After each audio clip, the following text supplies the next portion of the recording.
ചില പ്രശ്നം എന്ന് പറഞ്ഞ പോലെ ഇന്നത്തെ സുവിശേഷത്തിൽ ഈശോ അന്ത്യദിനത്തിന്റെ ചില തെളിവുകൾ നമ്മളോട് പറയുകയാണ്.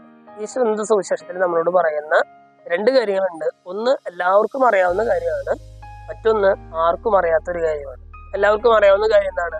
എല്ലാവർക്കും അറിയാവുന്ന കാര്യം ദൈവത്തിന്റെ ദിവസം വരും എന്നുള്ളതാണ്. അല്ലെ, ദൈവത്തിന്റെ ഈ അന്ത്യദിനം എന്ന് പറയുന്ന ഒരു സംഗതി അത് ഉണ്ടാകും എന്നുള്ളതാണ് എല്ലാവർക്കും അറിയാവുന്ന കാര്യം. ഈശോ പറയുകയാണ്, ഈ നമ്മുടെ ഈ പ്രകൃതിയിൽ ചില മാറ്റങ്ങൾ ഉണ്ടാകുന്നത് പോലെ തന്നെ തീർച്ചയായിട്ടും ആ മാറ്റങ്ങൾ കാണുമ്പോൾ നിങ്ങൾ മനസ്സിലാക്കിക്കോ, അവന്റെ ദിനം അടുത്തു എന്ന് നിങ്ങൾ മനസ്സിലാക്കിക്കോളാൻ പറയും. എന്ന് പറഞ്ഞാൽ ദൈവത്തിന്റെ ദിവസം വരും എന്നുള്ളതാണ്. ദൈവത്തിന്റെ ദിവസം വരും എന്ന് പറഞ്ഞാൽ അന്ത്യദിനം തീർച്ചയായിട്ടും ഉണ്ടാകും എന്ന് ഈശോ ഉറപ്പ് നൽകുകയാണ്.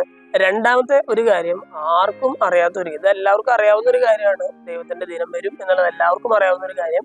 രണ്ടാമത്തെ കാര്യം ആർക്കും അറിയാത്തൊരു കാര്യം ഈശോ പറയുകയാണ്, ഇതെന്നു വരും, എപ്പോ വരുമെന്ന് ആർക്കും അറിയില്ല. അത് സ്വർഗത്തിലെ പിതാവിനല്ലാതെ പുത്രനോ ദൂതന്മാർക്ക് പോലുമോ അറിയുകയില്ല എന്ന് ഈശോ പറയുകയാണ്. എന്ന് പറഞ്ഞാൽ ആർക്കും അറിയാത്തൊരു കാര്യം.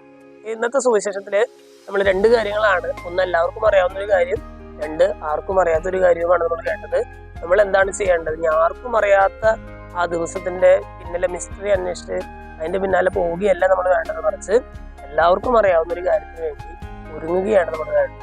തീർച്ചയായിട്ടും ദൈവം പറയുന്ന ഒരു അവസാന ദിനം എൻ്റെ ജീവിതത്തിൽ ഉണ്ടാകും എന്നുള്ളൊരു ഉറപ്പിന്മേൽ അതിനുവേണ്ടി ഒരുങ്ങുകയാണ് നമ്മൾ വേണ്ടത്. ഇന്നത്തെ സുവിശേഷം നമ്മൾ ഓർമ്മിപ്പിക്കുന്നതും നമ്മൾ പ്രചോദിപ്പിക്കുന്നതും അതിനു വേണ്ടിയിട്ടാണ്.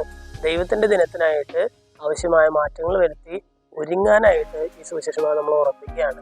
വചനഭാഗം വായിച്ച് ചെയ്യുമ്പോൾ ദൈവം ആഗ്രഹിക്കുന്ന പോലെ ജീവിക്കാനും ദൈവത്തിന്റെ ദിനത്തിന് വേണ്ടി ഒരുങ്ങുവാനായിട്ടുള്ള ഒരു കൃപയ്ക്കായിട്ട് നമുക്ക് പ്രാർത്ഥിക്കാം.